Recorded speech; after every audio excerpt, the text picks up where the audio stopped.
sou a Isabela. Eu sou a Flávia. E você caiu no Angu de Grilo.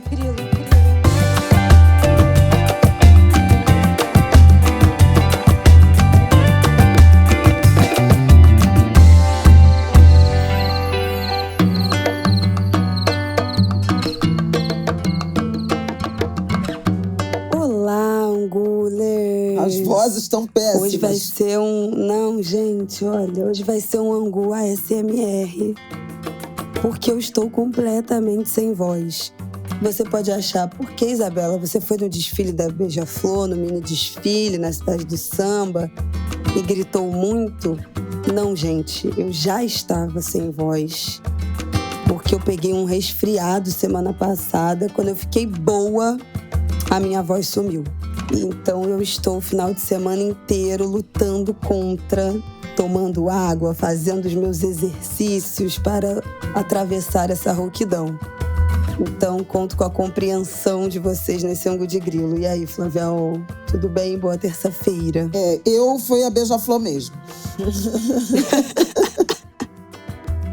Estive na cidade de samba, me acabei com o Deixa Girar, que a rua virou Bembé, isso aqui vai virar Macumba. E no domingo, excepcionalmente, eu tive uma agenda na FLUP. A última mesa da FLUP. Não estava prevista, né, nenhuma nova participação, mas minha querida amiga e referência, Cida Bento, teve uma questão familiar grave e o Júlio Ludemir me pediu, então, que a substituísse nessa última mesa da FLUP. E foi um encontro bonito, mas, assim, acabei também falando sobre isso e aí a voz está realmente prejudicada para esse início de semana. Foi linda a FLUP. Foi com a mediação da Elisiane dos Santos, que é uma procuradora do Ministério Público do Trabalho, que eu conheço há muito tempo, que agora está no Rio de Janeiro e teve uma participação ativa na FLUP de 2025, e com a intelectual, pesquisadora, ativista, Mabula Sumarroro.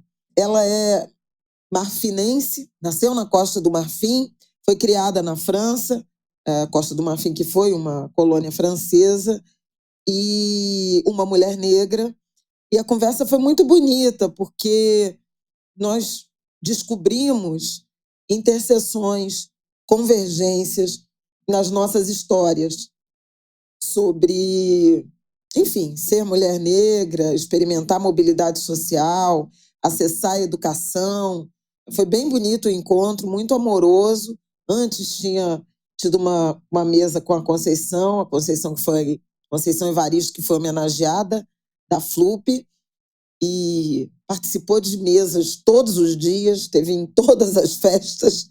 Não, impressionante, gente. E ontem ainda ficou. Eu fui-me embora, eu falei, você me perdoa, mas eu tenho que ir, porque a minha voz está péssima. Ia ter um show do Olodum. Imagina, eu já rouca da Beija-Flor, abraçar o Olodum. Aí eu achei que por recomendação médica eu deveria me retirar. Fiquei só ali no iniciozinho, né, para me despedir, e vazei. E Conceição ainda ficou no Olodum, assim como na véspera tinha ficado no show da Sandra Sá, que foi também uma comemoração aos 79 anos de Conceição Evaristo. Então foi o pontapé inicial, a largada dos festejos dos 80 anos que ela completa em novembro de 2026. Antes disso, nós estivemos juntas na Flipetrópolis, na noite de sexta-feira. Na manhã de sábado eu tive o privilégio de tomar café da manhã com Conceição Evaristo e Sueli Carneiro. Desculpem aí os que, né, os invejosos, as invejosas. A Ofra Patota se reuniu assim intensamente na Flipetrópolis, porque na sexta-feira fiz uma mesa com minha querida amiga Lívia Vaz Santana e a imortal Ana Maria Machado. Na sequência, houve a cerimônia de entrega do prêmio Juca Pato de Intelectual do Ano a Sueli Carneiro, e eu tive a honra de fazer um discurso de apresentação. Também falaram Miriam Leitão, Conceição Evaristo, que foram as duas ganhadoras anteriores do Troféu Juca Pato, oferecido pela União Brasileira de Escritores. Lívia Vaz falou, na verdade, cantou, e Eliana Alves Cruz, também integrante, sócia fundadora da Afropatota, também discursou e também esteve no café da manhã. Então, foi uma noite de sexta e uma manhã de sábado muito inspiradora. A cantoria já começou na sexta, continuou no ensaio do mini desfile da Beija-Flor, entre outras escolas, né? Mocidade abriu, depois vieram Viradouro e Unidos da Tijuca. Foi bem bonita a festa pelo Dia do Samba, Dia Nacional do Samba, no fim de semana na Cidade do Samba. Teve o jogo, né? Cumprimento aos flamenguistas, que são tetracampeões da Libertadores. Entre eles, meu marido, meu genro e acho que meu neto. Tá super flamenguista. Eu acho que ele nunca esteja... ele tá numa fase muito flamenguista. Quem acompanha sabe que cada dia ele tá com a camisa de um time, né? Ele gosta de agradar a todos, mas ele tá numa fase muito flamenguista. Acho que agora o negócio ficou sério. Pois é, porque assim, já andou flertando com o Fluminense. Ano passado, nessa época, ele estava super flertando com o Botafogo. Eu achei até que ele ia virar botafoguense, porque ganhou, né? Ganhou. Ele vai com quem tá ganhando. O negócio toda criança dele... é assim, né? De resultado, né? Torcedor de resultado. Mas ele tem uma pressão Diz o familiar Rafael, fortíssima. que é o centrão do futebol. Exatamente. E aí, mas ele tem uma pressão familiar fortíssima, porque tem o Aida no Janjo, tem o Rafael, pai dele, tem o Matheus, o tio, tem o outro avô Raul, tem a Renata, tia. Então, assim, é muito flamenguista, a criança fica muito pressionada, né? Mas então, cumprimento os flamenguistas vencedores, cumprimento os palmeirenses, gente, porque foi uma final digna, né? Disputadíssima, 1-0, né? Placar que mostra um jogo muito equilibrado. E meu Vasco se livrou do rebaixamento, cada um festeja como pode, né? Então, meu Fluminense se classificou para a Libertadores do ano que vem. Pois é, quem sabe o Vasco ainda pesca alguma coisa na Libertadores, mas na Sul-Americana aparentemente está garantido. E vamos nessa. Então foi um fim de semana muito intenso de uso de voz. E hoje peço desculpas para a gente fazer um angu um pouquinho mais magro em razão dessa necessidade de preservação. Bom, é isso, minha gente. Vamos começar, que tem assunto, apesar de um angu mais magro, significa muita coisa, né? Vocês sabem que tudo pode acontecer. A gente vai começar esse episódio falando sobre a fraude, a falsificação de Monjauro, né? Que teve uma grande operação na semana passada. Então vamos começar falando sobre isso. No segundo bloco, a gente vai falar sobre a crise política. Tem várias tretas acontecendo aí no Congresso, mas nessa segunda-feira que a gente está gravando, está pipocando aí um movimento crescente no Senado, contra a indicação do Jorge Messias para ministro do STF. Foi confirmado essa indicação, né, no 20 de novembro. Acho que a gente mencionou rapidamente isso na semana passada, né? Que foi aquele episódio que incluímos ali um bloco no começo e depois veio o nosso papo com o Raul. Então, vamos falar sobre isso no segundo bloco. E aí, no terceiro, a gente faz um grande pop-up aí de tudo que a gente acabou não citando na última semana por conta do nosso episódio gravado na Flup, que aí tem Banco Master, tem comentário final aí pra gente amarrar o final da COP, que também acabou que a gente não falou na semana passada. O tarifaço que acabou para alguns produtos, né? Os Estados Unidos voltou atrás em insumos importantes. Então, aí no último bloco a gente e o trânsito em julgado, né? Ah, que é agora verdade, o núcleo crucial, isso. De fato, acabou. É verdade, menina. Tá todo mundo preso, né? A verdade é essa. É verdade, Flávia. É verdade. Então, tem bastante assunto. Vamos começar esse episódio. Vamos começar aqui falando sobre essa história, nessa grande operação para combater a fabricação e comercialização ilegal, né, do jeito que estava sendo feito, da tal da tirzepatida, que é o princípio ativo do Monjaro. Isso aconteceu na semana passada, nessa operação. Um dos principais alvos era um médico. Ai, meu Deus, um médico influenciador com 750 mil seguidores. Um negócio escabroso, assim, os vídeos, o alcance. O nome da operação era Operação Slim.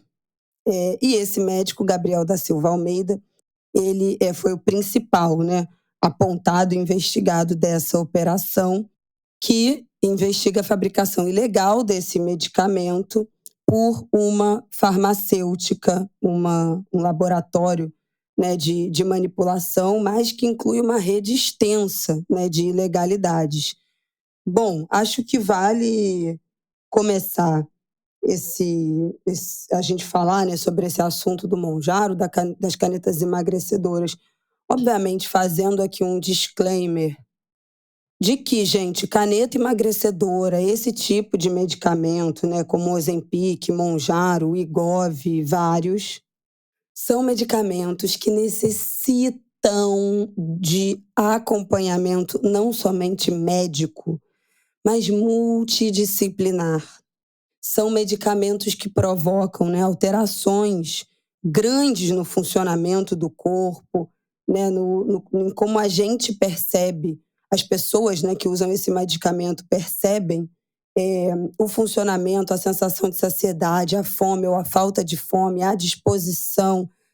Então, assim, precisa de uma junta de profissionais, médico, endocrinologista, nutricionista, de preferência também, né, um personal trainer ou um acompanhamento de um profissional da educação física, né, para que esse emagrecimento também venha aliado à atividade física, ao ganho ou manutenção, pelo menos, da massa magra, né, para que, ou da musculatura, né, massa magra, não sei se isso é um termo escroto, desatualizado, mas enfim, para a manutenção desse músculo, para que não haja também, junto com o emagrecimento, uma perda, né, uma sarcopenia quase, uma perda dessa musculatura.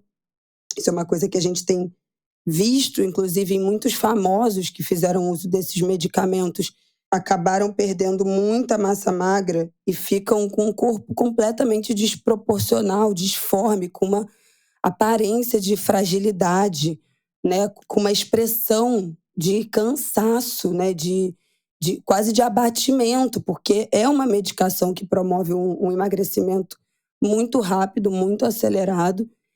São medicações extremamente importantes, eu acho bom que isso seja dito, né, porque a obesidade é uma doença multifatorial que pode agravar muitas e muitas e muitas questões de saúde, pode fazer com que as pessoas desenvolvam vários outros problemas cardiológicos, resistências metabólicas, doenças hepáticas, né, diabetes. Tem muitas outras doenças que podem advir de péssimos hábitos, né, ou alimentares, ou sedentários, ou os dois juntos. E é muito difícil, né, você combater a obesidade, tratar a obesidade para muitas pessoas sem medicação.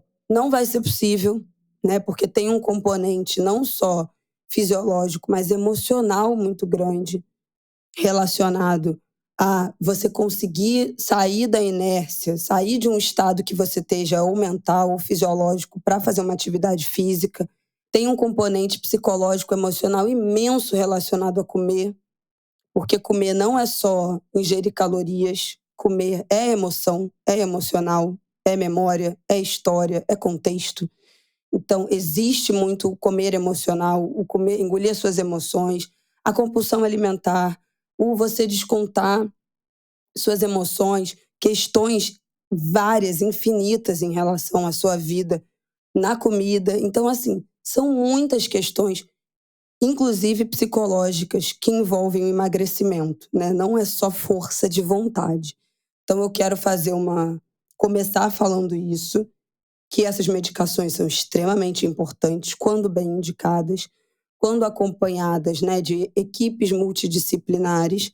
A gente tem visto muita gente usando, pessoas com obesidade, pessoas sem obesidade, mas com uma insatisfação profunda com o próprio corpo. que leva também a questões psíquicas, psicológicas, emocionais também muito graves. É óbvio que a gente entende que num contexto coletivo, né, a gente vive um momento particular, assim, nesses últimos 2 anos, eu diria, mas de uma volta da magreza extrema, né? Os padrões de beleza sempre tiveram aí, mas eu sinto, e acho que vocês também, né, que nos últimos 10 anos a gente teve um ganho muito grande em relação à aceitação, a movimentos já de body positivity, né, de aceitação ao corpo, de corpo livre, de empoderamento, né, de corpos de tamanhos diferentes, de formatos diferentes. Isso foi extremamente importante, sem deixar de lado, claro, a preocupação com indicadores e taxas de saúde. Isso independe do tamanho dos corpos, do peso das pessoas, porque as pessoas podem ser magras e ter uma saúde completamente desregulada. A magreza não significa saúde, né, de jeito nenhum. Mas a gente teve um ganho nos últimos 10 anos em relação à aceitação de vários formatos e tamanhos de corpos, aumento de autoestima. E nos últimos 2 anos isso acabou, né? Eu acho que a gente pode dizer que a gente voltou a patamares anos 90 de magreza extrema, anos 2000, assim. É impressionante. Isso não tô falando nem só no Brasil, mas no mundo, no exterior. A gente vê essas famosas, né? Artistas, enfim, voltando com tudo na magreza extrema. E óbvio que esse movimento de mundo coletivo, né, impacta meros mortais, como todos nós, né? Basta ter um corpo, especialmente ser mulher, mas isso não é só sobre, né, corpos femininos, mas para você se sentir pressionado e impactado por essas pressões estéticas. Então é óbvio que tem gente que tem corpos visualmente magros que estão fazendo uso de caneta emagrecedora, porque estão vivendo um momento de uma pressão estética, de uma insatisfação muito grande com o próprio corpo, levando a questões graves psíquicas. Então, assim, não serei eu a pessoa que vai apontar dedo e julgar, mas julgarei eternamente o uso indiscriminado e sem acompanhamento médico de qualquer tipo de medicamento, especialmente medicamento para emagrecer.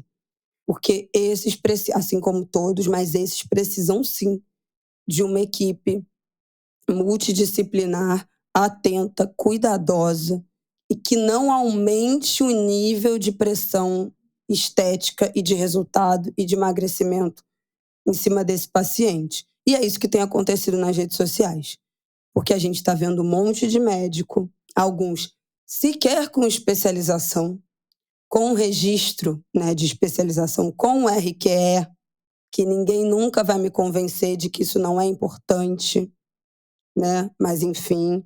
Então, assim, a gente tem visto um crescimento imenso de médicos influenciadores, de médicos que movimentam rede social, de médicos que prescrevem indiscriminadamente vários, não só medicamentos, canetas emagrecedoras, mas anabolizantes, chip da beleza, modulação hormonal para fins estéticos. E isso já foi condenado, né, proibido pelo Conselho Federal de Medicina, que é uma entidade bastante questionável em seus posicionamentos, mas nisso acertou, né, nos últimos tempos, proibindo aí o chip da beleza, por exemplo. Então, a gente vive um momento de trevas, porque juntou a fome com a vontade de comer de médicos completamente irresponsáveis, profissionais de saúde irresponsáveis, exercendo de forma ilegal, como a gente descobriu agora, né, com essa operação da semana passada, a falsificação, a manipulação inadequada desse componente para a produção em série, em massa, de Monjauro, da tirzepatida, né, falsificada. Acho que o importante é a gente dizer que esse caso, né, do médico, fato é que somente um laboratório tem a autorização da Anvisa para comercializar a caneta emagrecedora no Brasil, mas as farmácias de manipulação têm autorização para fazer o manipulado dessa substância. Então, se o paciente precisa de uma dose menor, específica, microdose, enfim, isso obviamente é conversado com a equipe médica. E os laboratórios podem fazer essa modulação As de dose farmácias, né? individualizada. Farmácias Isso, as autorizadas, farmácias, isso. farmácias de manipulação autorizadas. Podem fazer a manipulação dessa dose individualizada para cada paciente. O que foi encontrado com vinculação a esse médico como um dos sócios, né, foi farmácia de manipulação produzindo em larga escala, Isso. em escala industrial, essas canetas. E isso é ilegal, porque para você fazer produção industrial em série de um medicamento, tem outras normas de segurança, de vigilância sanitária que precisam ser cumpridas, diferentes das normas de vigilância sanitária e de legislação, enfim, que precisam ser cumpridas por farmácias de manipulação. Então, eram produtos que estavam sendo produzidos ilegalmente. Não tinham, portanto, nenhuma indicação de nome de paciente, né, de prescrição individualizada. Era a produção massiva desses produtos que, dentro da legalidade, né, essas canetas podem ser adquiridas, né, em farmácias com prescrição médica e esses produtos não podem ser vendidos diretamente pelos médicos nos consultórios, por exemplo, né? É importante que a gente saiba disso, porque já tem sido falado, inclusive, cara, no X, por exemplo, vira e mexe, eu vejo mensagem de spam em posts que não tem nada a ver, falando Monjaro do Paraguai, vendo não sei o quê, compre aqui, né, de perfis spam. Eu já vi muito também no Instagram, perfis fakes, né, vendendo tal do Monjaro do Paraguai. Então, tem uma rota, né, de falsificação e contrabando desses medicamentos, além dessa operação, mas que tem acontecido. E, gente, isso é gravíssimo, porque, assim, a gente, no final das contas, quando você compra um produto que você sabe ser falsificado ou não sabe, né, no caso dessa operação, os pacientes não necessariamente sabiam que o médico ou que aquele laboratório não poderia produzir daquele jeito, né, aquela farmácia, mas quando você decide comprar um produto sem receita, fora, né, do trâmite legal, você está colocando a sua vida em risco. E é esse momento que a gente está, em que é muito triste, né, que muita gente escolha um risco à vida, à própria saúde, em nome desse emagrecimento. Rápido, expresso, às vezes até necessário, mas sem a condição de bancar e de ter acesso a uma equipe multidisciplinar, aos meios corretos, até porque é um medicamento muito caro, né? O Monjaro é muito mais caro, por exemplo, que o Ozempic, né, que é o outro famoso. Então, assim, é um momento muito delicado em que a gente vive, em que esses medicamentos são extremamente importantes para muitas pessoas, mas que há uma banalização muito grande, principalmente nas redes sociais, que leva a uma janela de oportunidade imensa de médicos, profissionais de saúde picaretas e criminosos promovendo a falsificação e o comércio ilegal desses medicamentos, colocando as pessoas em risco. Então, assim, é muito sério. Quis fazer essa longa introdução, porque eu acho que é um assunto extremamente importante de ser falado. E ainda que você não faça uso, né, você que está ouvindo, para que a gente fique muito atento às pessoas ao nosso redor. Familiares, amigos, né, colegas de trabalho, parentes. Se a gente vir, né, souber que alguém está usando caneta XYZ, se certifica, pergunta onde é que conseguiu, onde é que comprou, pô, mas está fazendo com a receita certinho, está tendo acompanhamento de uma equipe, de profissionais de saúde sérios, porque, gente, é assustador, assim, a proporção que isso tem tomado nos últimos meses, enfim, eu diria. Eu queria falar sobre essa ótica, né? Primeiro, a ótica de imposição de padrões de beleza, de novo, parece um recrudescimento, né? A Isabela falou de anos anteriores em que a tendência, né, e o debate sobre autoaceitação, ele aumentou, e que bom que aumentou. Marcas, inclusive da moda, foram confrontadas em relação a numeração, campanhas publicitárias, né, passaram a incluir mulheres de todas as cores e raças, etnias e peso, né? Mulheres muito magras, mulheres gordas, mulheres altas, mulheres baixas, mulheres de cabelo lisos e crespos. E essa foi uma marca forte, eu diria, em particular da propaganda e do debate público aí na última década. As próprias revistas femininas, né, mudaram muito de padrão. Aliás, Isabela também ganhou muita relevância e projeção tratando dessa invisibilidade, né, de meninas negras em revistas, né, para adolescentes, daqueles padrões de beleza. E é impressionante como esse ambiente ele vem sendo alterado por uma fixação por magreza, por imagem e, em alguns casos, também por... Eu vou até adicionar, viu, Bela, um outro debate que é a questão também dos hormônios, né, que as pessoas estão tomando para ganhar músculo e as vozes falei. também Acho que foi na hora que você alteradas. caiu que eu citei isso também. Porque eu caí e voltei. Enquanto vocês estavam aí ouvindo, a minha conexão desabou. Mas falei isso porque é impressionante, assim, e os padrões vão mudando, né? Acho que a gente viveu uma era, no começo, há uns anos atrás, do uso de anabolizante para um crescimento muscular muito grande, que ainda existe, mas até os padrões musculares mudaram para agora o que chamam desse shape slim, que é você ser magra, mais musculosa, muito definida,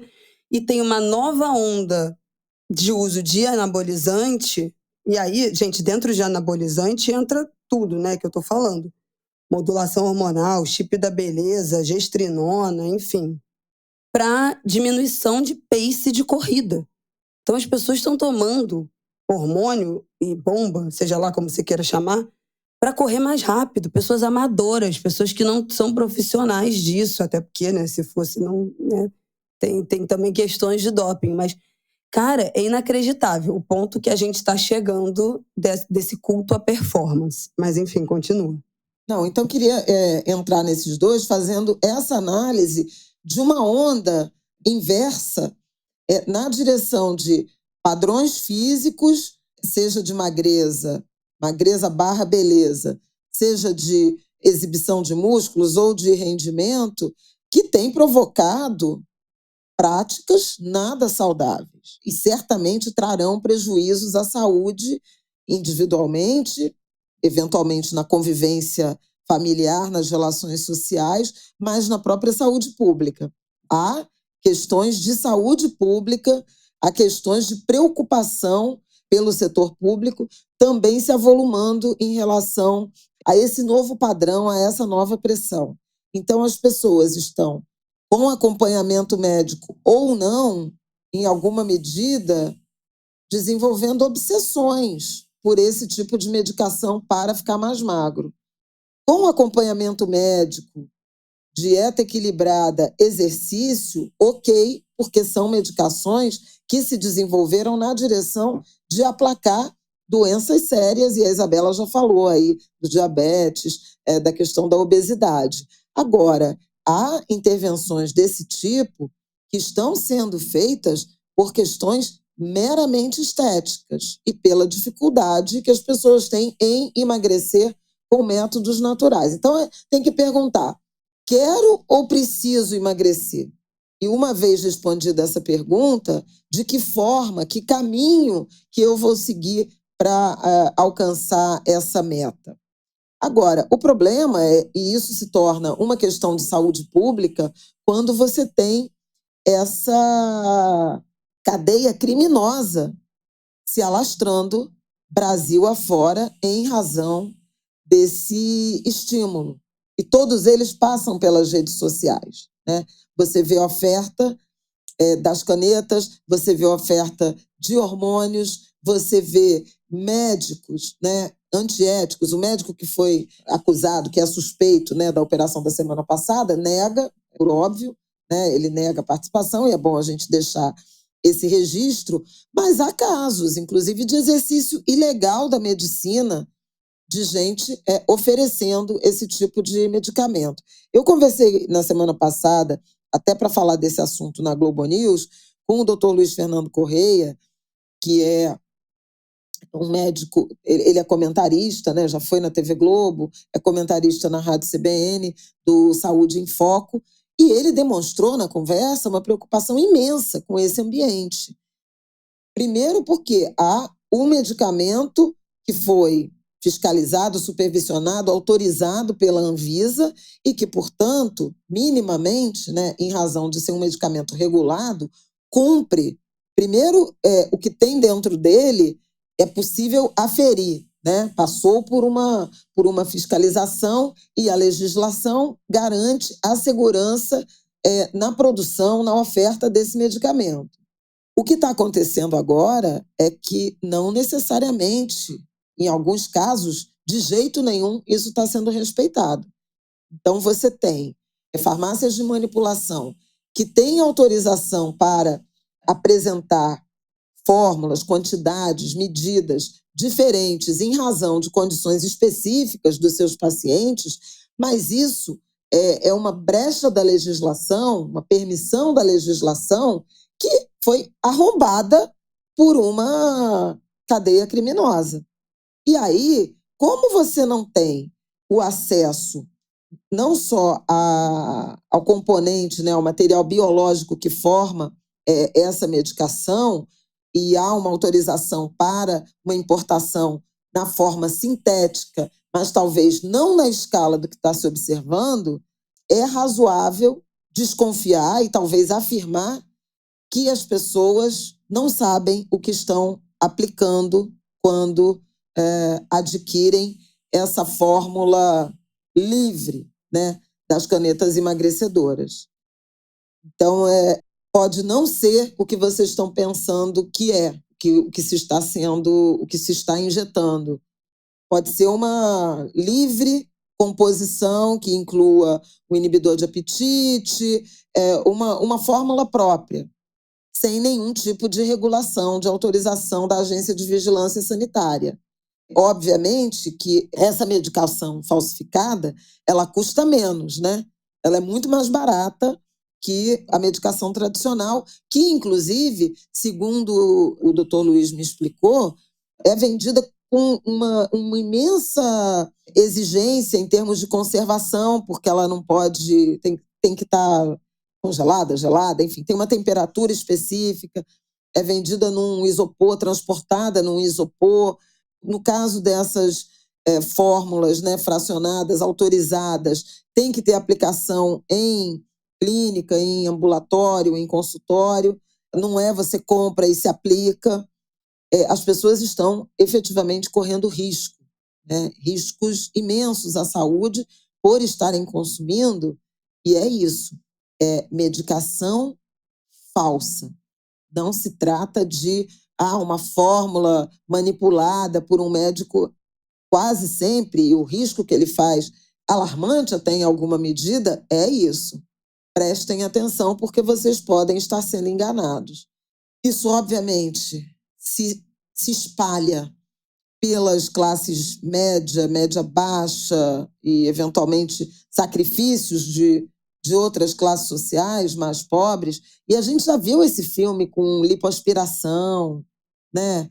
Quanta gente, quantas mulheres, sobretudo, morreram por submeterem seus corpos a procedimentos estéticos de profissionais não qualificados em ambientes, em espaços igualmente não apropriados para esse tipo de intervenção. A gente está à beira de um movimento assemelhado, de curto ou de médio prazo em relação às consequências para a saúde. Então, é muito importante fazer essa reflexão e, em chegando à conclusão de que, não, o que eu preciso é isso, por causa das minhas condições de saúde, etc., procurar um profissional capacitado, num espaço adequado, de modo a minimizar os riscos ou eliminar os riscos. É muito preocupante isso. Outra coisa que é derivada dessa questão das canetas emagrecedoras, que começa a aparecer no debate público, é dinheiro do orçamento, a gente falou aqui um tempo atrás das bets, né?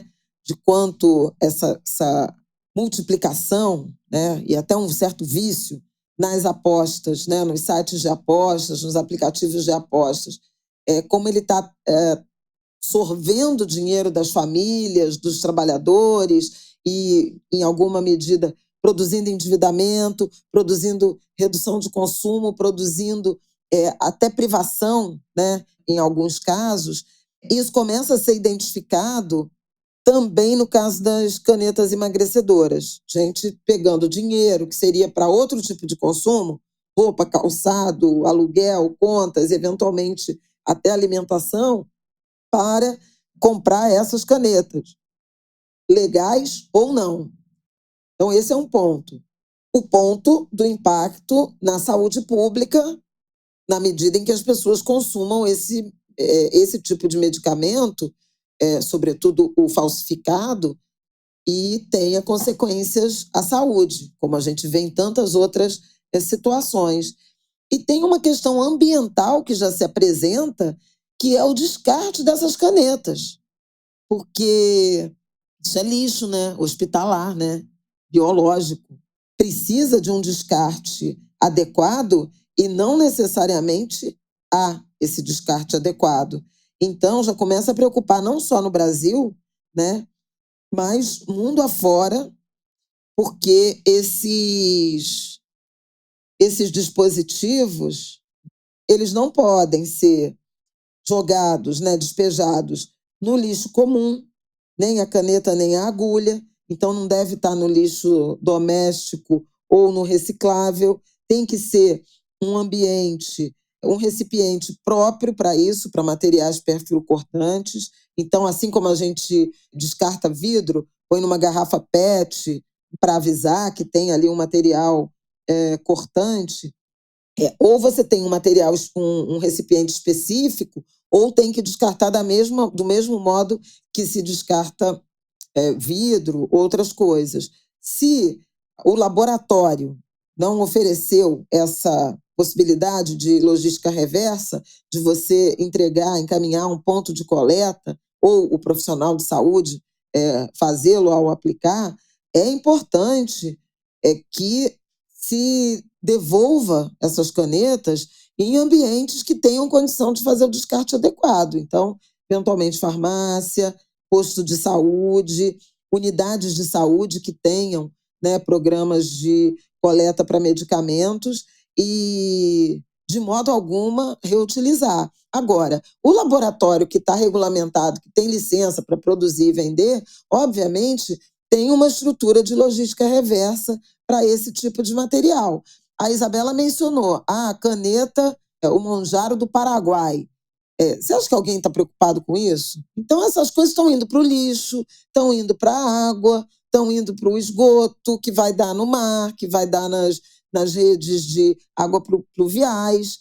E é perigosíssimo, gente, porque não é um descarte que pode ser efetuado como qualquer outro produto. Então, chamar atenção para todas essas dimensões, para a complexidade do que a gente está vivendo, seja do ponto de vista dessa pressão por um padrão de beleza, de corpo, né, que não é alcançável por boa parte da população, ou por quase toda a população, as dimensões econômicas, de em que medida as pessoas estão se endividando ou abandonando outras despesas essenciais em nome de atender a esse padrão, a questão da saúde pública, quando isso começar a produzir reações, né, efeitos na saúde, e ambientais, né, os impactos ambientais por conta do descarte indevido.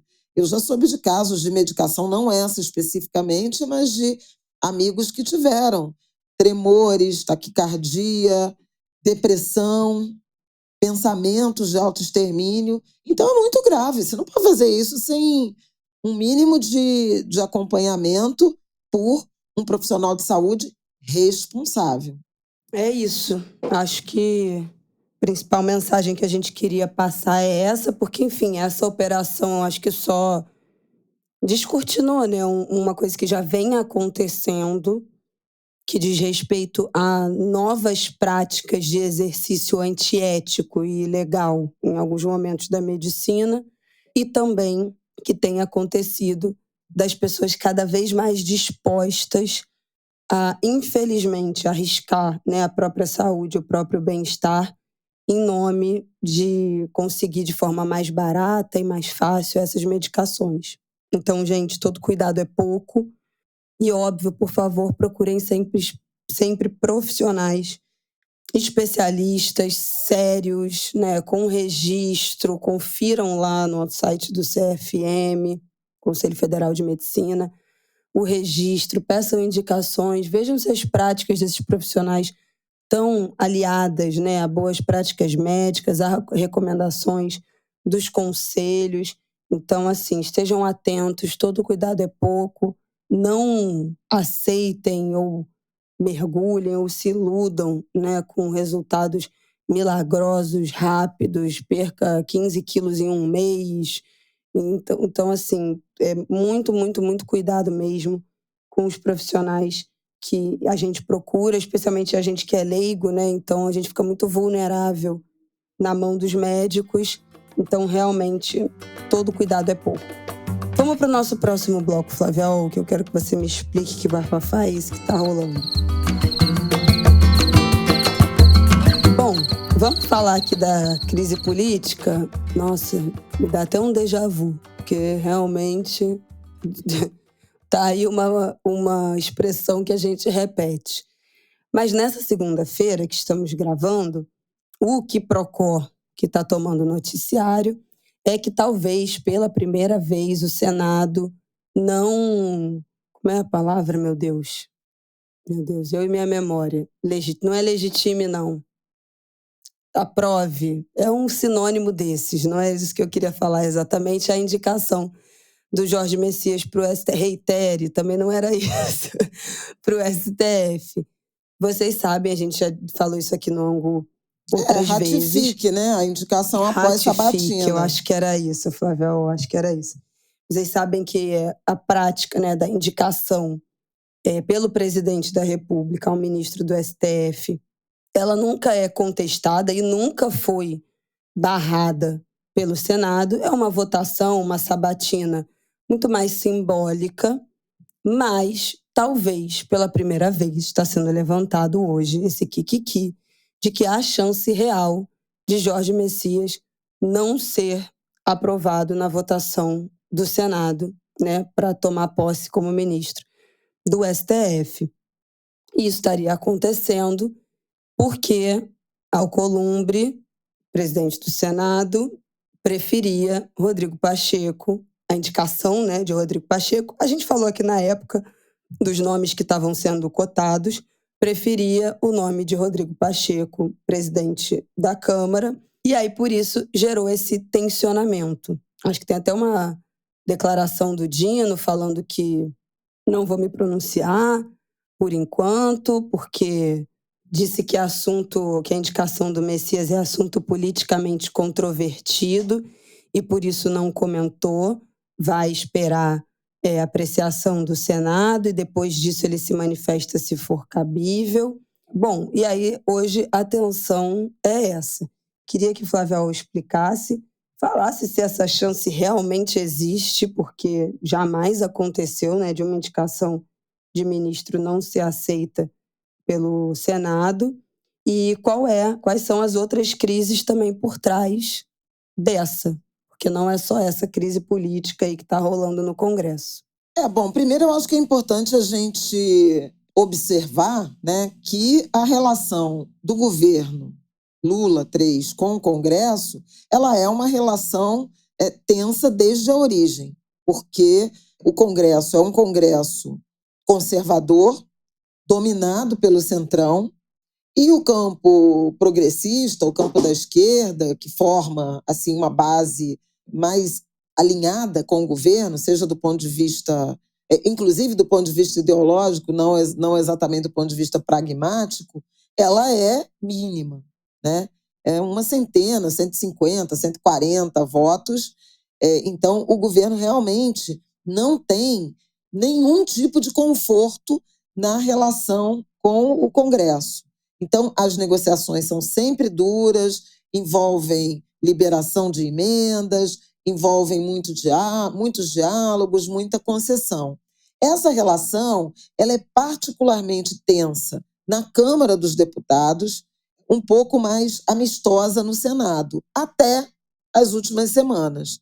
Vocês vão lembrar que, por exemplo, para a gente trazer um episódio recente, a PEC da blindagem, a Câmara aprovou, houve aquela reação da sociedade civil com as manifestações que a gente acompanhou no mês de setembro, e o Senado jogou fora o projeto, né? Praticamente não, arquivou, não deu seguimento. O Senado costumava ser esse dique aí de contenção dos arroubos corporativistas, sobretudo corporativistas e inaceitáveis da Câmara. Isso, em alguma medida, se rompeu nas últimas semanas e há como pano de fundo essa questão, ou é citado como pano de fundo, essa questão da indicação de Jorge Messias, uma vez que o candidato preferido de Davi Alcolumbre, presidente do Senado, e de muitos senadores, era o senador Rodrigo Pacheco.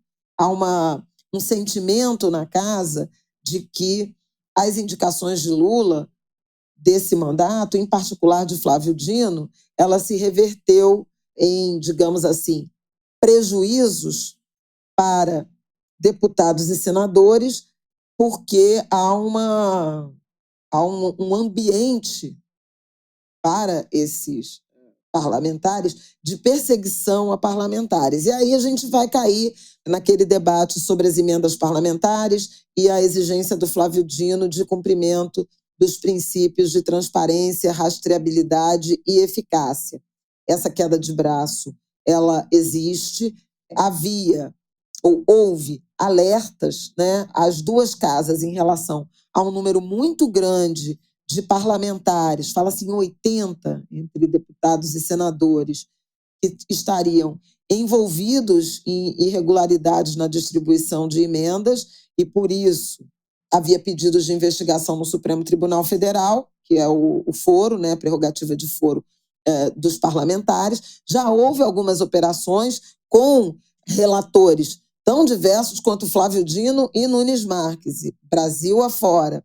Mas isso tem provocado, ao longo do tempo, tanto a tramitação e a defesa de projetos que limitem a atuação do Supremo Tribunal Federal, que aumentem, né, a independência. A PEC da blindagem foi uma, a gente tem visto debates e ameaças, perspectivas de submeter decisões do Supremo ao Congresso Nacional, o próprio debate sobre impeachment, sobre mandato de ministros, né, do Supremo Tribunal Federal. Enfim, tem um ambiente muito tóxico, eu vou chamar assim, do ponto de vista da relação entre os poderes. Ora, isso se dá entre Câmara, Senado e Supremo, ora entre Câmara e Executivo, governo federal, ora entre, e já tivemos, né, no caso do governo Bolsonaro, do Executivo e o próprio Supremo. A relação com o governo Lula é um pouco diferente, e agora isso se dá, e é um tanto surpreendente, entre o presidente do Senado, portanto, que tem a prerrogativa da marcação das sessões, de fazer ou não tramitar um determinado projeto, de Davi Alcolumbre com Lula e com o Senado. Então, a semana que passou, ou as duas últimas semanas, foram muito simbólicas, né, demonstrativas desse ambiente muito nocivo. A relação com o Hugo Mota, presidente da Câmara, ela já não vinha bem há bastante tempo, e a gente já falou muito sobre isso, né, desde a questão do IOF, a própria demora em votar o projeto de isenção do imposto de renda para quem ganha até R$5.000, o debate sobre anistia, e, em alguma medida, o governo acabou se beneficiando ou fazendo valer as suas preferências a partir de uma mobilização na opinião pública, que na sequência o governo surfou, de taxar o Congresso como inimigo do povo, a Câmara em particular. Nós temos também episódios sobre isso no Angu de Grilo, né? Falando dessa mobilização social, falando o tanto que o campo progressista e a sociedade civil encaixaram, e a partir daí também o governo, encaixaram um discurso de enfrentamento que provocou alguma mudança de atuação nas duas casas legislativas. Só que nas últimas semanas isso deu vinagre, virou vinagre, né? A relação com o Hugo Mota já não era boa, continua não sendo, e a relação com o Senado azedou. E aí, uma questão objetiva é, de fato, a indicação de Jorge Messias e não de Rodrigo Pacheco, o que é um equívoco, né? Se o Senado Federal, se o presidente do Senado resolve retaliar o governo porque o presidente não aceitou a indicação, a sua preferência numa vaga ao Supremo Tribunal Federal, ele estará errado, porque essa prerrogativa, ainda que a gente não, pessoalmente, não a aprove, não goste dela, não ache ela a melhor escolha, em razão de debates outros que já fizemos, né? A necessidade de mais diversidade no Supremo Tribunal Federal, etc., não dá para negar que essa é uma prerrogativa do presidente da República. E cabe ao Senado marcar a sabatina, sabatinar, para aferir o notório saber jurídico às posições desse indicado e, a partir daí, aprovar ou não. Só que esse ou não, ele aparece muito recentemente, porque nós já tivemos inúmeras situações de frustração, né, de expectativas de casas legislativas, do Senado, enfim, da sociedade, eventualmente, com candidatos a ministro do Supremo e com votações mais ou menos alargadas, eles foram aprovados. E na semana passada se consolidou uma percepção de que o Messias pode não ser aprovado, o que seria algo inédito praticamente na história das relações entre legislativo, entre Senado Federal e governo federal. Mas o Senado deu outros sinais, outras manifestações de insatisfação com o governo, e uma delas foi a aprovação por 57 votos a 0 de um projeto de aposentadoria especial para agentes comunitários de saúde e agentes de saúde, de combate à endemia. Esse é um projeto que já tramita há muito tempo no Legislativo, já tinha passado pela Câmara, foi para o Senado e os senadores aprovaram isso, que implica num gasto fiscal, né, muito alto, que contradiz o discurso, né, da Câmara e do Senado de que o governo tem que ter responsabilidade fiscal, precisa reduzir despesas. Isso está produzindo, é um outro desdobramento. O que se enxerga é que o Senado quis dar um sinal para o governo de que tem votos mais que suficientes para rejeitar a candidatura de Jorge Messias.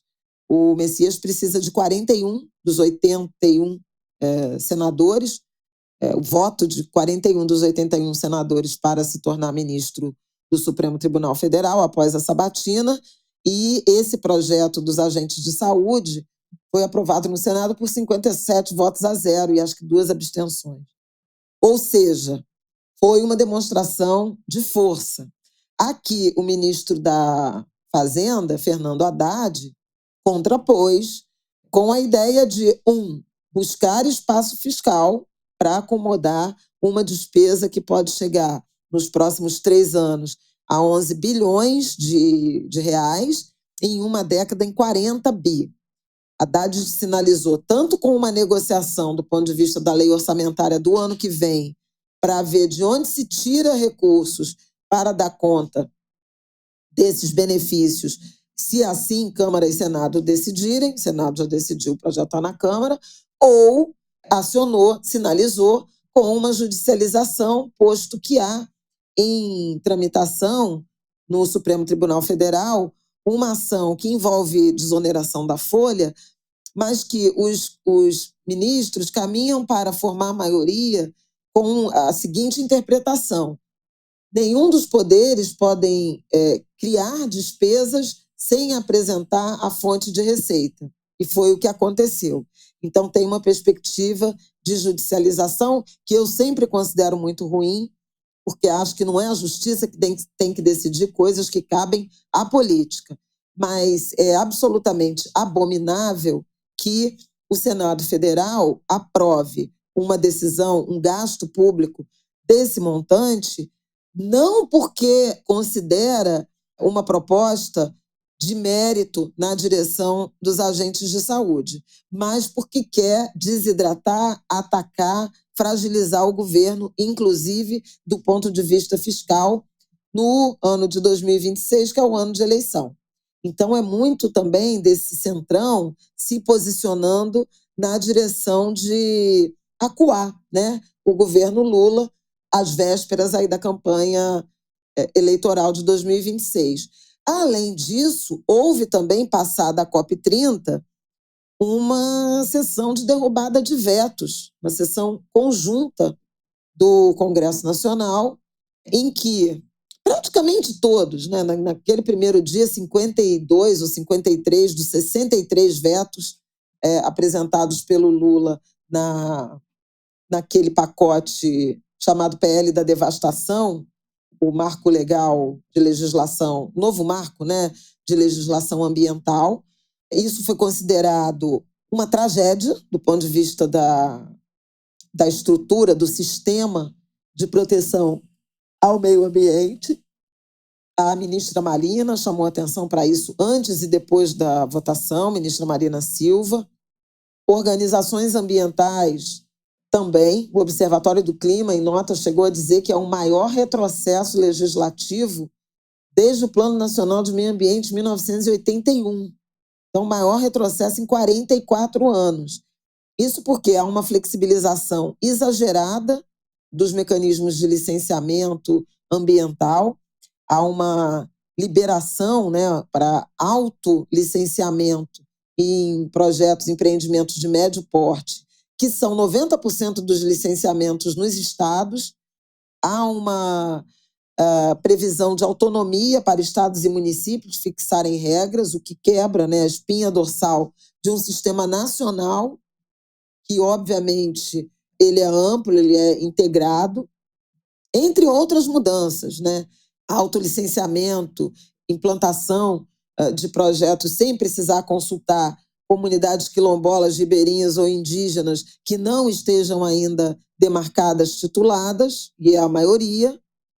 Então, assim, foi visto como uma violência imensa, e aí muita gente chamou isso de derrota do governo, mas a derrota é do país. A derrota é da sociedade brasileira. A derrota se impõe sobre o conjunto da população e da biodiversidade nacional, dos biomas nacionais, e não do governo, porque o governo entra e sai, né? O que fica são essas cicatrizes que podem significar mais degradação ambiental num país que já convive com um altíssimo nível e que tem compromissos, inclusive internacionais, de recuperação e de preservação. Há, inclusive, um alerta relacionado à possibilidade de o Brasil sofrer retaliações, né, barreiras não sanitárias, barreiras ambientais ao comércio exterior em razão dessa perspectiva de destruição do meio ambiente. Essa decisão da Câmara na sessão conjunta, ela ainda foi coroada com uma imagem de Davi Alcolumbre e Hugo Motta irmanados, sentados lado a lado nessa sessão conjunta do Congresso Nacional, se dando as mãos, festejando essa decisão, essa votação das derrubadas de veto.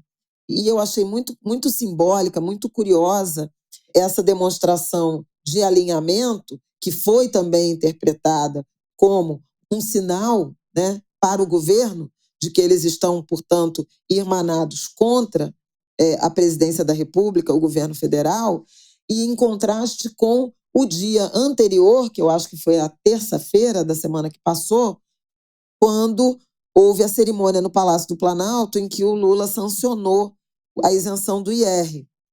Hugo Mota e Davi Alcolumbre, presidentes da Câmara e do Senado, respectivamente, foram convidados a participar da cerimônia, não participaram em represália, alegaram uma outra questão, mas todo mundo sabe que foi em represália, e houve a cerimônia no Palácio do Planalto com a participação de Arthur Lira, que não é bobo nem nada, não tem vácuo de poder, se apresentou como relator que foi do projeto na Câmara, e Renan Calheiros, relator no Senado, arqui-inimigo, né, de Arthur Lira. Os dois disputam as 2 vagas para senador em 2026 nas Alagoas, também presente na cerimônia.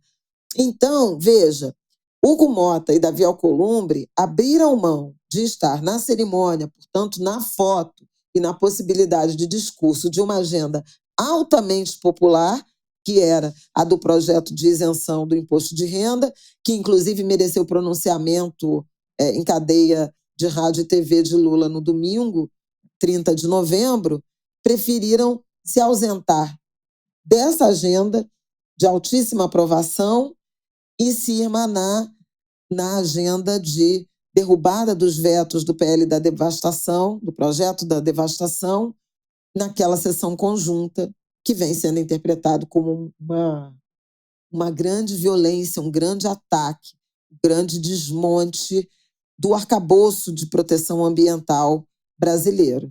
Então, muito grave, tanto o governo considera judicializar o tema, levar ao Supremo Tribunal Federal, seja por inconstitucionalidade de algumas determinações, seja por invadir, né, atribuições da União, seja por consequências na saúde e no meio ambiente, que são também princípios constitucionais. Organizações da sociedade civil também cogitam judicializar em conjunto, e é um ambiente grave. E no meio disso tudo está a possível sabatina de Jorge Messias, que está marcada para o dia 10 de dezembro, e aí muita gente falou, o Davi Alcolumbre marcou no dia 10 de dezembro para dar pouco tempo para o beijamão do Messias. Isso eu discordo um pouco, porque o Messias já está fazendo beijamão há muito tempo, né? Ele já era um dos virtuais indicados. Quando o Flávio Dino foi indicado, ele tem muita interlocução com o Senado Federal, com os senadores, e fontes assim, com quem eu conversei, inclusive ligada ao governo, dizem o seguinte: desde que o ministro Luiz Roberto Barroso anunciou, né, a sua aposentadoria antecipada, que o Messias já está em gestão, em iniciativas pela própria candidatura, porque o nome dele sempre apareceu como favorito. Agora, a questão é se o Senado, a partir de Alcolumbre, vai ser capaz de rejeitar uma indicação do presidente da República, que tem essa atribuição, e, portanto, tornar a convivência, né, entre os poderes ainda mais difícil. E digo isso porque há coisas a aprovar ainda, né? A lei orçamentária, algumas medidas para o equilíbrio das contas públicas do ano que vem, o orçamento do ano que vem, tem vários temas sensíveis que precisam ser aprovados aí nessa reta final do ano, antes do recesso, e que estão sob ameaça em razão desse momento aí de particular inimizade, digamos assim, hostilidade entre executivo e legislativo. Os líderes do governo, no Senado, na Câmara, têm tentado fazer gestões. O Hugo Mota rompeu também com o Lindbergh Faria, que é o líder do governo na Câmara. O Davi Alcolumbre estaria rompido também com o Jacques Wagner, que é o senador, líder do governo no Senado. A ministra Gleisi Hoffmann tem tentado fazer sinalizações públicas e em privado para retomar uma convivência menos hostil. Se fala que o Lula vai ter que participar disso, chamar os presidentes da Câmara e do Senado, mas há muita desconfiança de que não é somente sobre a indicação do Messias, que essa quantidade de operações que a Polícia Federal tem feito, inclusive mostrando relações, ligações perigosas, né, entre políticos e redes do crime organizado, por exemplo, a Operação Carbono Oculto, por exemplo, a própria liquidação do Banco Master, por exemplo, a operação na semana passada contra a Refit, a refinaria aqui do Rio, que está sendo acusada, né, cujos controladores são acusados de deixar de pagar, de sonegar 26 bilhões de reais em impostos, seja à União, mas sobretudo aos governos do Rio e de São Paulo. E ninguém tem muita dúvida de que há uma rede de proteção política que permitiu, que criou ambiente para o alastramento dessas operações criminosas e que nomes, né, ligados a essa rede, nomes de políticos, poderão ser implicados. E há desconfiança sobre, por exemplo, um fundo de pensão de servidores do Amapá, que é o estado do Davi Alcolumbre, com CDBs, com aplicações no Banco Master. Há outros quadros políticos do PP, do União Brasil, do Centrão, também envolvidos. E comenta-se naqueles bastidores do mundo político, de Brasília, que um pedaço dessa zanga do Alcolumbre contra o governo, contra o Lula, tem a ver com a desconfiança de que haja algo deliberado contra parlamentares nessas operações da Polícia Federal. A Polícia Federal, obviamente, vai negar, está trabalhando e tem que trabalhar, doa quem doer, né?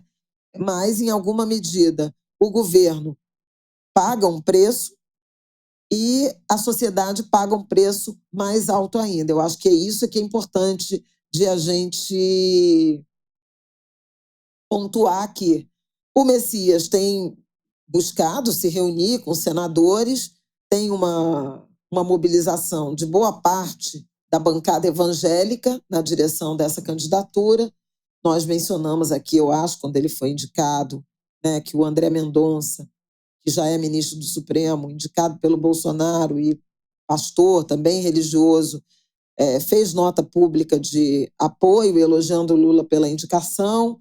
Há representantes de igrejas, né, também fazendo o mesmo. E a gente lembra que na indicação do André Mendonça também houve uma pressão grande de lideranças, de líderes, né, de religiosos desse campo evangélico, pressionando Davi Alcolumbre para a marcação da sabatina, que demorou mais de 4 meses. No caso do Messias, ele fez o inverso. Em vez de postergar, o que na leitura de muitos ajudaria o Messias, né, a fazer abordagens, visitas e serenar o clima entre governo e Senado, ele meio que antecipou, marcou para o dia 10 de dezembro, o que daria pouco tempo para essa maratona e até que a tensão, que a crise se resolva. Mas a expectativa é de que Lula e Alcolumbre dialoguem na direção de resolver essa crise. E aí não se sabe exatamente o que Alcolumbre quer, né? Já houve a licença para exploração, né, do petróleo na margem equatorial, no Amapá, que era um projeto de interesse do Alcolumbre. Inclusive, foi dito que essa foi a moeda de troca, né, pela indicação do Messias. O Alcolumbre tem várias indicações no governo, inclusive ministérios, e se fala que ele desejaria a presidência do Banco do Brasil, controlar o Banco do Brasil, apadrinhado dele, na direção de resolver a tensão com o governo. Pode também perder tudo em isso não se realizando. Aliás, o governo andou fazendo isso, né? Limpando e demitindo quadros de deputados e legendas que não têm sido leais em votações. Ou seja, um ambiente muito tóxico, como é a política, né? E que deve, enfim, ter seus desdobramentos aí ao longo dessa semana e na próxima, antes ainda do recesso, e semana que vem, com a sabatina do Messias. Tem uma pegadinha que o Messias marcou a sabatina, mas o governo, embora tenha anunciado, e no 20 de novembro, né, a indicação de Messias, não formalizou isso, não oficiou a presidência do Senado. Então, não teria validade essa indicação porque não foi formalizada. Aí o Alcolumbre, por sua vez, diz que isso é um ato hostil do governo e que ele pode realizar a sabatina na data prevista usando a publicação da indicação no Diário Oficial. Então, tem notas assim, é um mega barraco e, sinceramente, típico da política feita por homens. Lacre. Bom, é isso, gente. Mais um capítulo da crise política. A sabatina é na quarta-feira que vem, dia 10. Então, semana que vem a gente traz um pop-up aí de atualizações do que vai acontecer ao longo dessa semana e a expectativa, portanto, para sabatina. Podemos ir para o nosso último bloco de pop-ups? Podemos. Bom, vamos então terminar este ângulo de grilo com os nossos pop-ups e assuntos que a gente acabou não comentando, né, na semana passada. Antes da gente trazer os assuntos, eu quero comentar uma informação, contar aqui uma informação legal. Eu fui no dia 29 de novembro. Foi 29 de novembro? Não, claro que não, foi 19 de novembro. Eu fui ao TCU, em Brasília. E você, ouvinte do Medo e Delírio, eu sei que vocês ouvem TCU e já pensam na vírgula, né, do TCU, porque todas as vezes que eu mencionei a ida ao TCU perto de alguém que ouve Medo e Delírio, né, as pessoas, inclusive lá, a galera da comunicação do TCU também fez essa piada.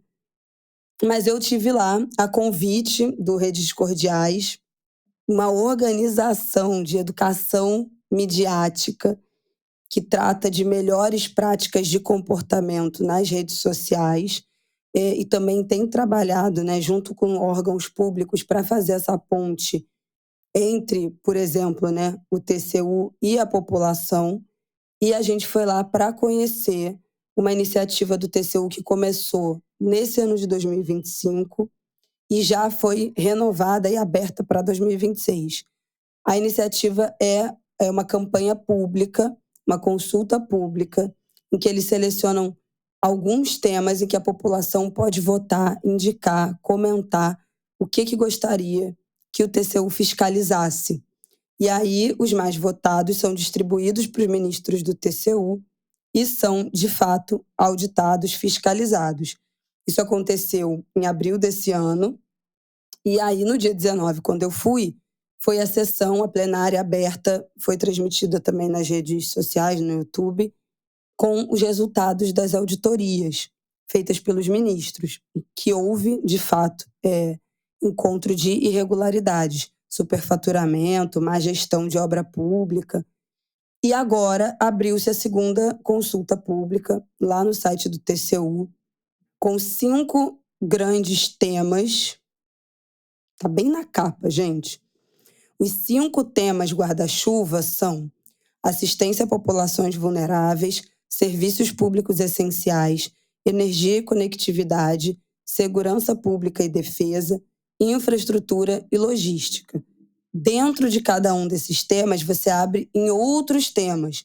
Por exemplo, falta de apoio a pessoas migrantes ou refugiados, falta de internet nas escolas públicas, golpes digitais. Estou falando aqui de subtemas, são 18 subtemas dentro desses 5 temas, estou citando aqui alguns. Escassez de água no semiárido nordestino, que mais? Dificuldade no acesso à educação profissionalizante, baixa eficiência de hospitais de pequeno porte, dificuldade para emitir a nova carteira de identidade nacional, que mais? Desaparecimento de pessoas, problemas no sistema prisional.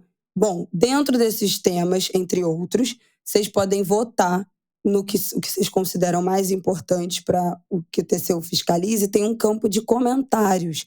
Esse campo de comentários você pode indicar diretamente o que você gostaria que fosse fiscalizado.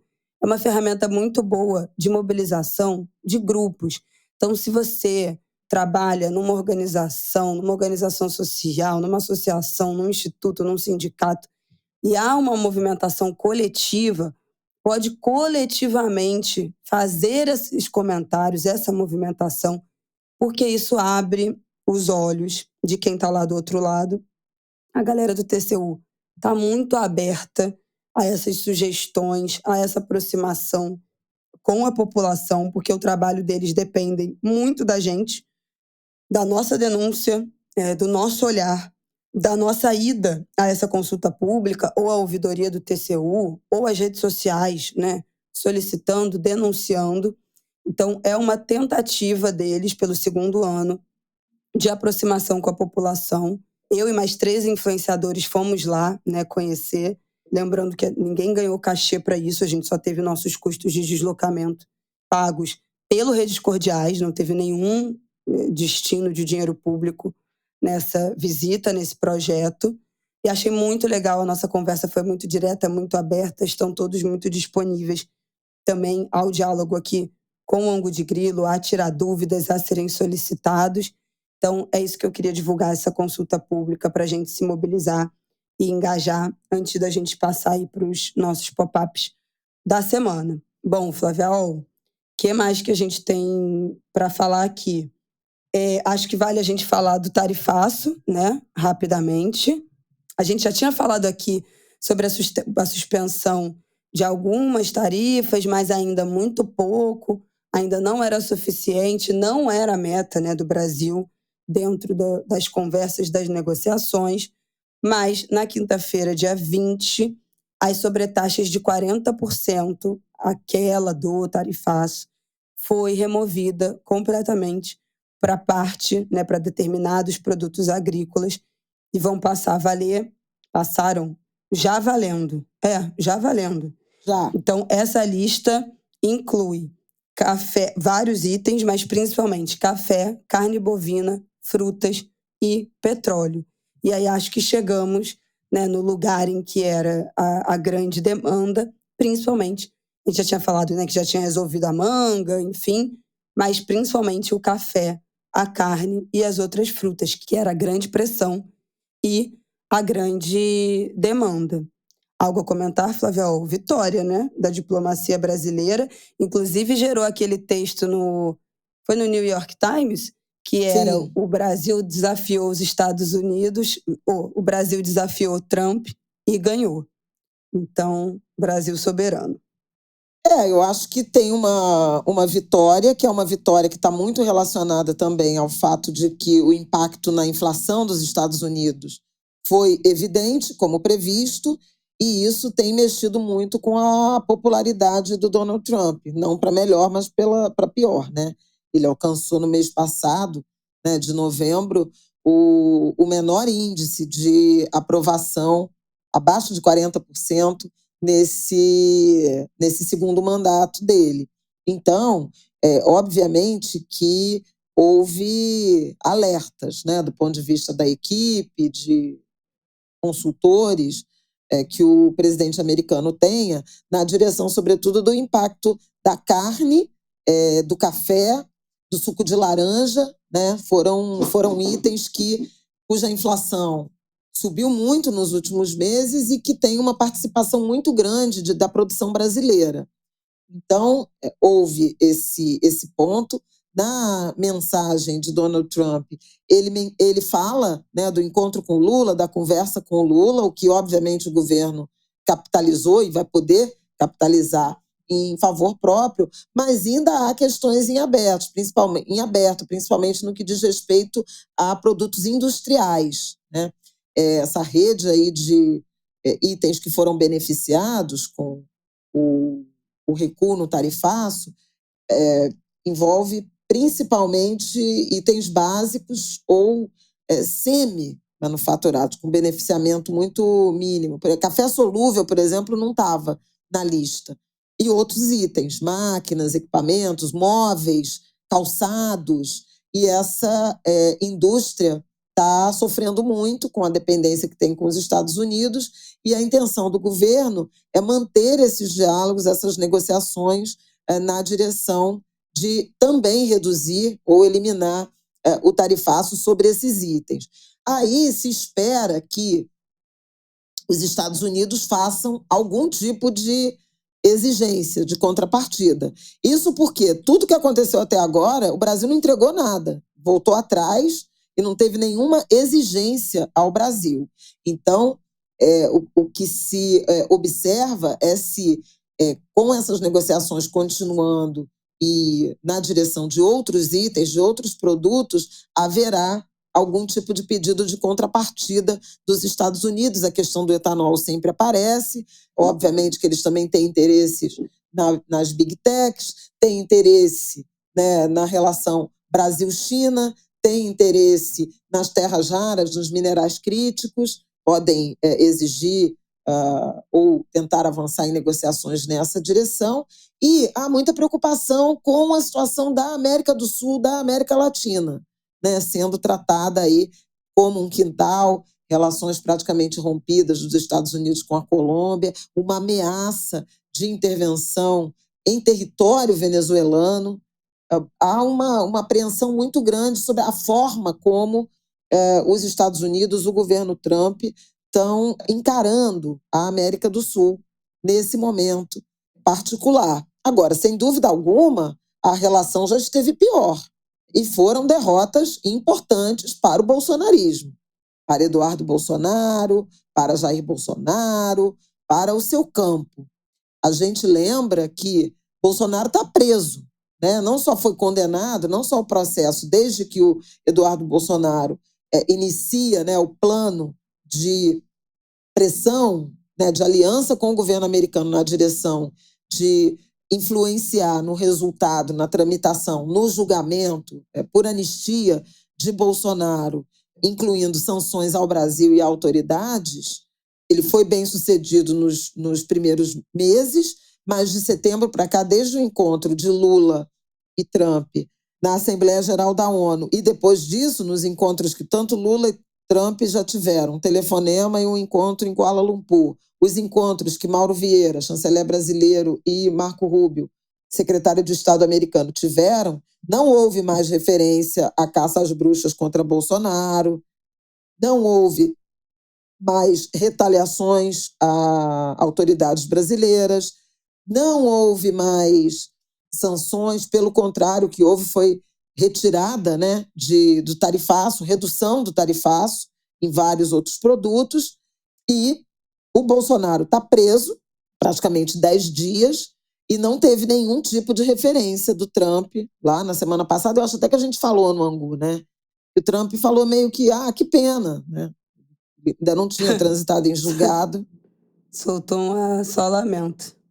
Então, aparentemente, aquela etapa, que foi a etapa mais dura, crítica, de 200 anos de diplomacia, de relações diplomáticas entre Estados Unidos e Brasil, ela foi superada. E agora se restabelece um curso normal de negociação entre países. Daí a imprensa americana, New York Times em particular, fazer essa referência: o Brasil enfrentou e venceu, né, Donald Trump.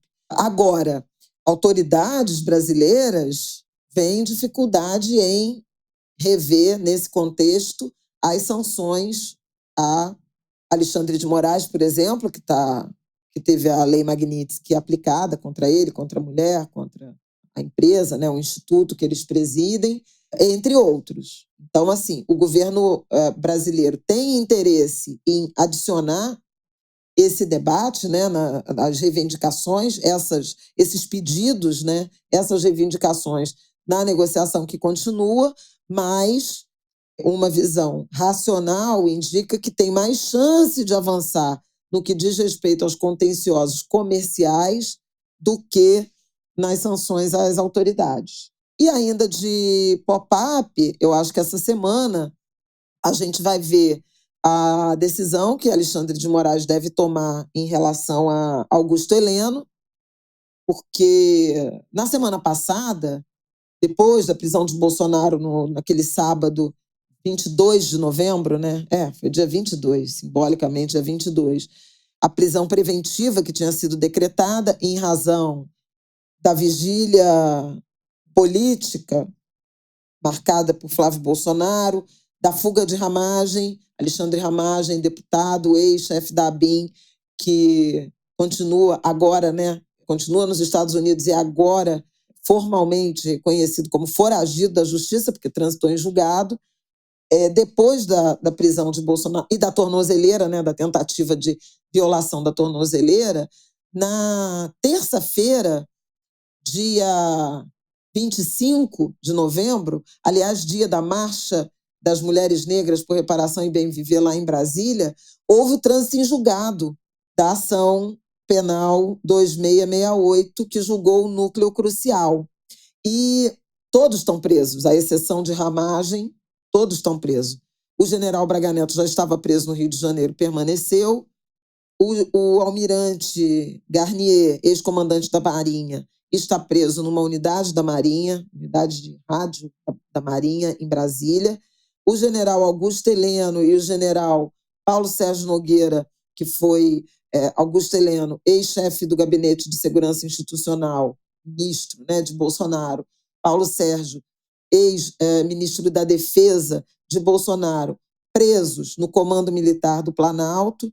Anderson Torres, ex-ministro da Justiça de Bolsonaro e ex-secretário de Segurança do Distrito Federal, no 8 de janeiro, ele estava nessa função, embora de férias nos Estados Unidos, vocês lembram disso tudo. Foi preso também no 19º Batalhão de Polícia Militar, no Complexo da Papuda, lá em Brasília, e Jair Bolsonaro ficou detido na sede da Polícia Federal, naquela cela que foi preparada para a prisão preventiva. Então tem de movimento. Mauro Cid não, porque ele foi, como delator, ele teve os benefícios. Os militares, então, Jair Bolsonaro, que é capitão reformado, os generais Heleno, Paulo Sérgio e Braga Neto, e o almirante Garnier, ainda serão submetidos a um julgamento, a um tribunal, o Superior Tribunal Militar, para perda de posto e patente. Quando transita em julgado, tanto a presidência do Superior Tribunal Militar quanto o Ministério Público Militar são oficiados para que se desenrole esse procedimento. Ambos já foram, tanto o STM como o MP Militar. E a expectativa é de que até o meio do ano essa representação do Ministério Público Militar saia e haja o julgamento. Há dúvida se efetivamente todos eles vão perder posto e patente, especialmente no que diz respeito ao general Heleno, que é um militar muito prestigiado, muito premiado, muito reconhecido. Anderson Torres e Alexandre Ramagem perdem também a posição, né, os cargos na Polícia Federal, eles são delegados de Polícia Federal. Alexandre Ramagem deve perder o mandado parlamentar pela condenação, ficam todos inelegíveis, Bolsonaro mais uma vez inelegível pela terceira vez, porque ele já tinha 2 inelegibilidades votadas pelo TSE, Tribunal Superior Eleitoral, e agora também por essa condenação. A mesa diretora deveria ratificar a perda de mandato de Alexandre Ramagem e ainda não o fez. Parte também dessa tensão da Câmara, do Legislativo com o Judiciário. Mauro Cid está fora e não seria automaticamente submetido a tribunal militar porque teve uma condenação inferior a 2 anos, mas ele pode perder posto e patente por uma decisão, por um encaminhamento do ministro da Defesa ou do comandante do Exército. Essa é uma coisa que a gente vai ter que acompanhar. Na sexta-feira que passou, a defesa de Bolsonaro apresentou aqueles embargos infringentes, que o Supremo, a primeira turma, entendeu que não são cabíveis, porque no julgamento o resultado foi de 4 votos a 1. Só o Luiz Fux votou pela absolvição. E os embargos infringentes só se aplicam, no entendimento do Supremo Tribunal Federal, quando esse julgamento em turma se dá por 3 votos a 2. Ainda assim, a defesa de Bolsonaro apresentou embargos infringentes, pedindo a absolvição do ex-presidente da República. E a defesa do general Heleno pediu prisão domiciliar em razão da idade avançada, 78 anos, e das condições de saúde. Na semana passada, quando foi preso, num exame médico no próprio comando, o general Heleno disse que sofria de doença de Alzheimer desde 2018, o que o tornaria um ministro, né, durante todo o mandato de Bolsonaro e da trama golpista e tudo mais, com essa condição de saúde. Neste início de semana, a defesa do general Heleno fez uma correção dizendo que ele foi diagnosticado com Alzheimer em 2025. O que causou estranheza é que, ao longo de todo o processo, inquérito, denúncia, julgamento, instruções e julgamento, não houve referência a essa condição de saúde, só agora, no início do cumprimento da pena de 21 anos. E aí a gente vai ver o que efetivamente vai acontecer, os desdobramentos disso, né?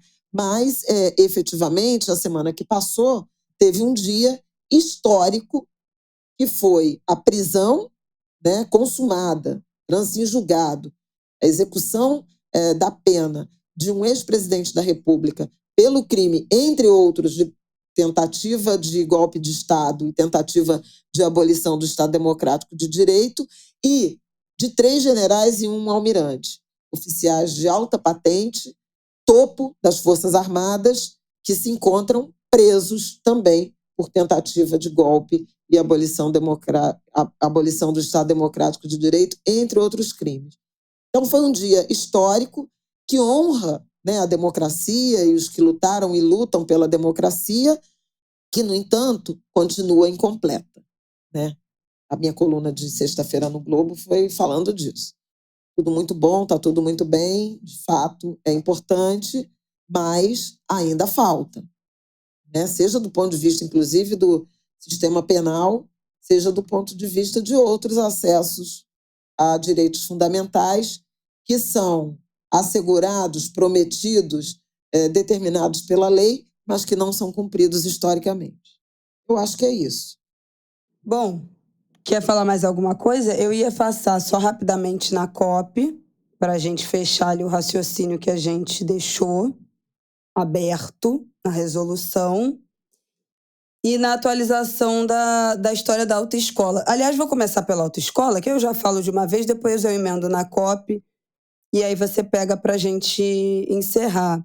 Vocês lembram, né, que a gente tinha falado aqui que o governo, há umas semanas atrás, que o governo tinha encomendado uma análise, né, ao Conselho Nacional de Trânsito sobre a autoescola, obrigatoriedade de autoescola, uma possível mudança aí nas regras, nas obrigações.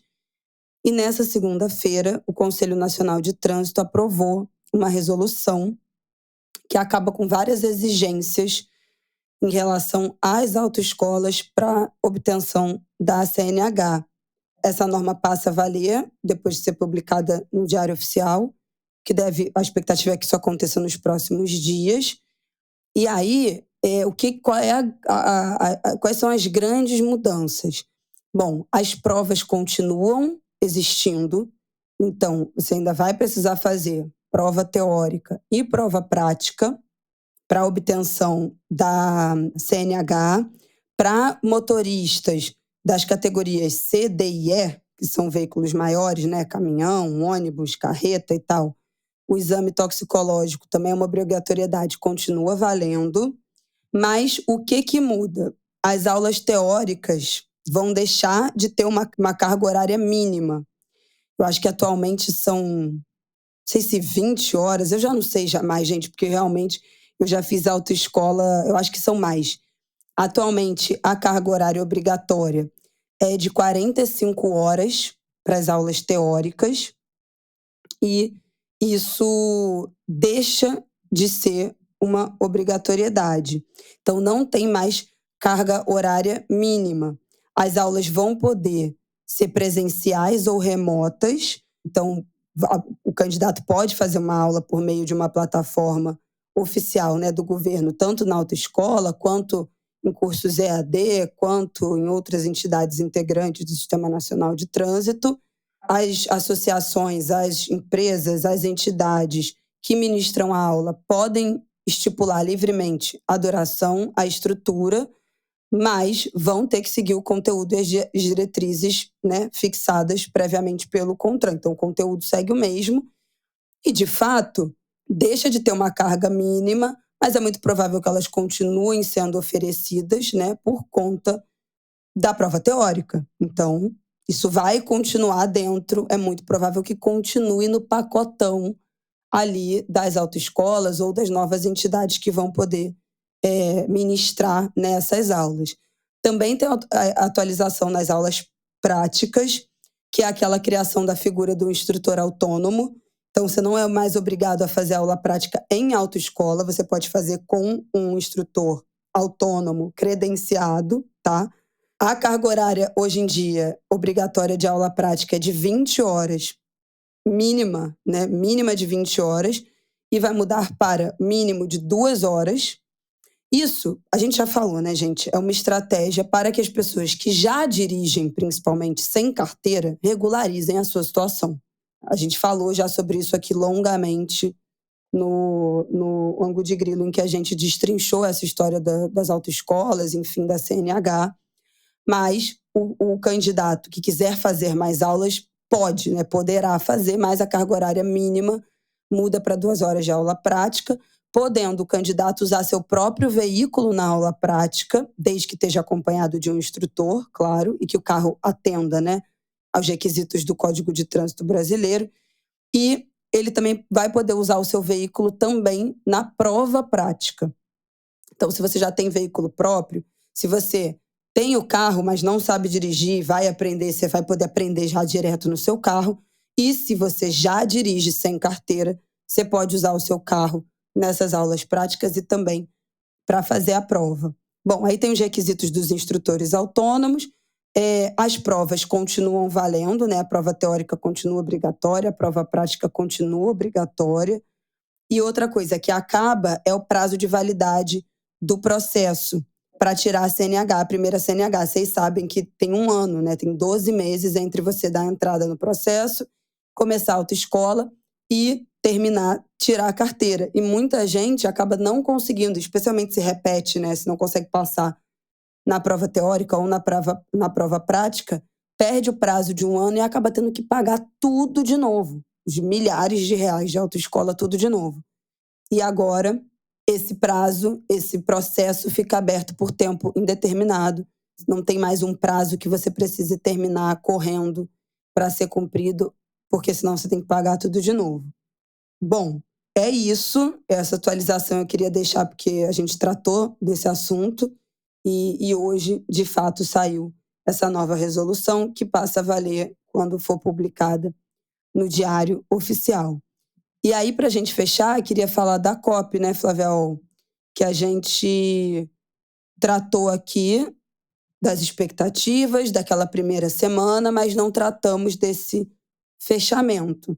Quero te ouvir, mas eu acho que a principal percepção que eu tive, inclusive lendo relatórios, matérias, artigos de entidades da sociedade civil, né, que tratam de sustentabilidade, de meio ambiente, é que ficou o texto final, o documento final, deixou a desejar, especialmente porque não trata do tal mapa do caminho, dos mapas do caminho, que eram a grande proposta do governo brasileiro, dita, né, mencionada, citada na cúpula dos líderes, que aconteceu ali, né, nas vésperas do começo da COP, que eram os mapas do caminho. O que é o mapa do caminho? A gente já falou isso aqui várias vezes, vou repetir rapidamente, que é um cronograma com etapas, prazos, datas, metas muito claras para atingir objetivos. No caso, o mapa do caminho que o Brasil queria, né, que a gente saísse dessa COP com esse mapa, era especialmente em relação ao fim, né, do uso de combustíveis fósseis e desmatamento. Também em relação a desmatamento, isso não aconteceu. Especialmente em relação aos combustíveis fósseis, o Comando Brasileiro acabou, enfim, cedendo, abrindo mão desse mapa do caminho, porque foi completamente inviabilizado uma negociação por conta, especialmente dos países árabes, né, liderados pelo Emirados Árabes, pela Arábia Saudita, que são esses gigantes, né, do petróleo, e também países da União Europeia, outras nações ricas e, portanto, poluidoras, também não aceitaram se comprometer com mais financiamento público para conseguir fomentar a transição energética em países mais pobres, né? Que foi aquele debate desse financiamento climático, esse financiamento da transição energética que a gente também já tinha citado aqui. Então, eu acho que ficou um gosto de nada resolvido, né? Uma certa decepção, porque a expectativa, né, era que houvesse esse mapa do caminho, mas no documento final as populações indígenas tradicionais são citadas várias vezes. Também foi chamado a atenção que foi a primeira vez que a palavra afrodescendentes é usada num texto, né, de uma conferência do clima. Então, jogando luz aí, né, para essa diáspora formada, né, a partir da escravidão, desse processo de escravização, mas ficou faltando. Qual é a sua opinião, Flavial? Eu vejo pontos muito positivos na COP30, no que diz respeito à participação da sociedade civil. Já falei isso aqui, né, quando da volta de Belém, e acho que isso é inequívoco, né, a disposição da sociedade civil para batalhar, lutar, se manifestar, se engajar, se organizar pela preservação do meio ambiente, pela proteção dos povos, das populações tradicionais. Eu acho que isso não é trivial depois de 3 realizações de COP fora, né, de países democráticos. Eu acho que o Brasil deu uma demonstração muito, muito firme de que a sociedade civil, não só brasileira, mas global, né, tá viva, tá ativa, e esse é um baita ganho, né, da COP30. As referências a afrodescendentes nos documentos é muito importante, é uma briga de muito tempo, né, também da sociedade civil organizada, e uma agenda importante do próprio governo brasileiro. Então, também acho isso fundamental. Essas premissas parecem que é só uma palavra, uma expressão num documento, mas elas vão reger tratados internacionais, compromissos, metas, prioridades. Então, apresentar os afrodescendentes como prioridades nesse tema da transição justa, na questão de gênero, é absolutamente relevante e digno de nota. O mapa do caminho realmente ficou com uma pendência, mas na semana passada já havia uma leitura de que no documento final há uma referência à declaração, à Carta de Dubai, que fala, foi uma das reuniões anteriores, que fala em redução gradual do consumo de combustíveis fósseis. E a repetição dessa referência sugere que tem jogo, que tem possibilidade de diálogo, de sinalização. E a presidência brasileira, André Corrêa do Lago, que foi o presidente brasileiro, né, da COP, deu entrevista para Miriam Leitão na semana passada, dizendo o seguinte: a presidência brasileira vai até o ano que vem, até a próxima COP. Então, esses esforços, eles vão continuar, de negociação, de referências. Ana Toni, em entrevistas durante a COP, chamava atenção, que foi a diretora executiva, né, da COP30, ela chamava atenção para outras possibilidades. Por exemplo, quando você traça o mapa do caminho, você faz o seu cronograma, né, por exemplo, de redução de emissões, né, que são as NDAs. Para o mapa do caminho, você também tem que traçar esse percurso.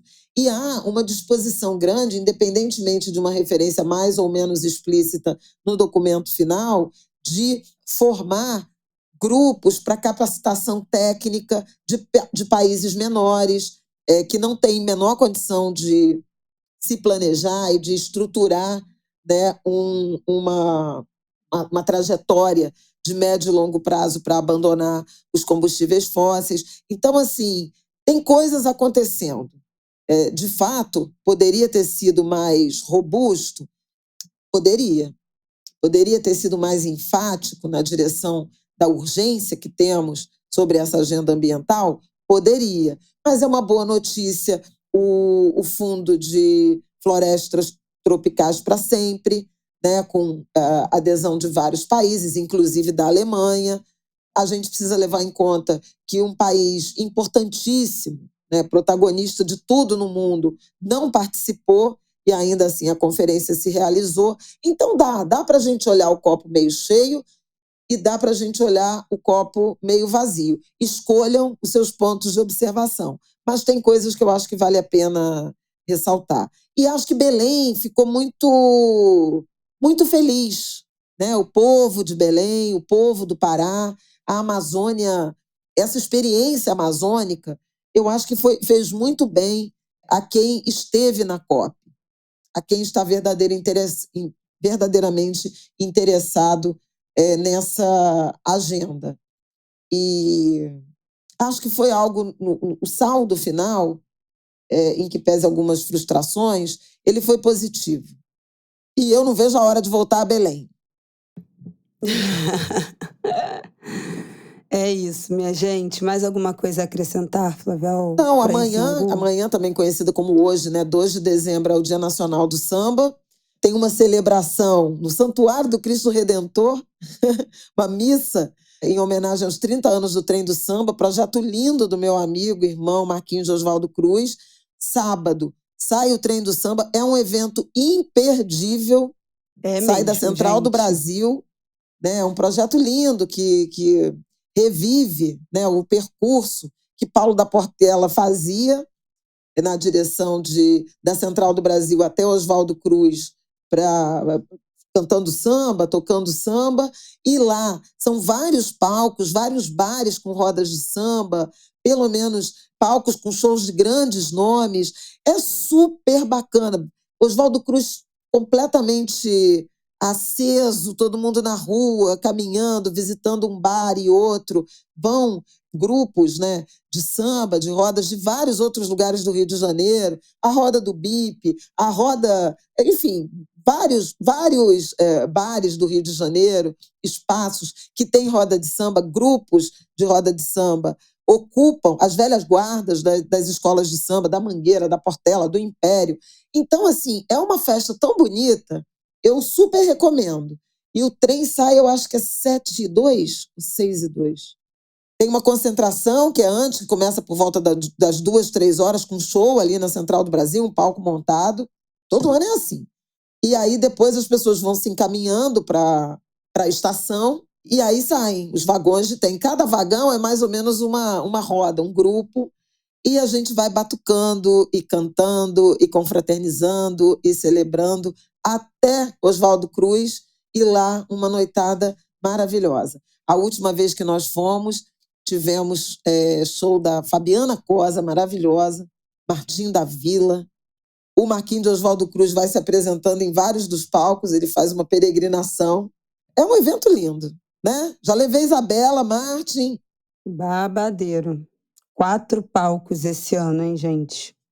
O negócio promete. O Instagram oficial é @tremdosamba.oficial, que tem toda a programação, tá? Então lá vocês conseguem ver os palcos, vão ser mais de 20 rodas de samba.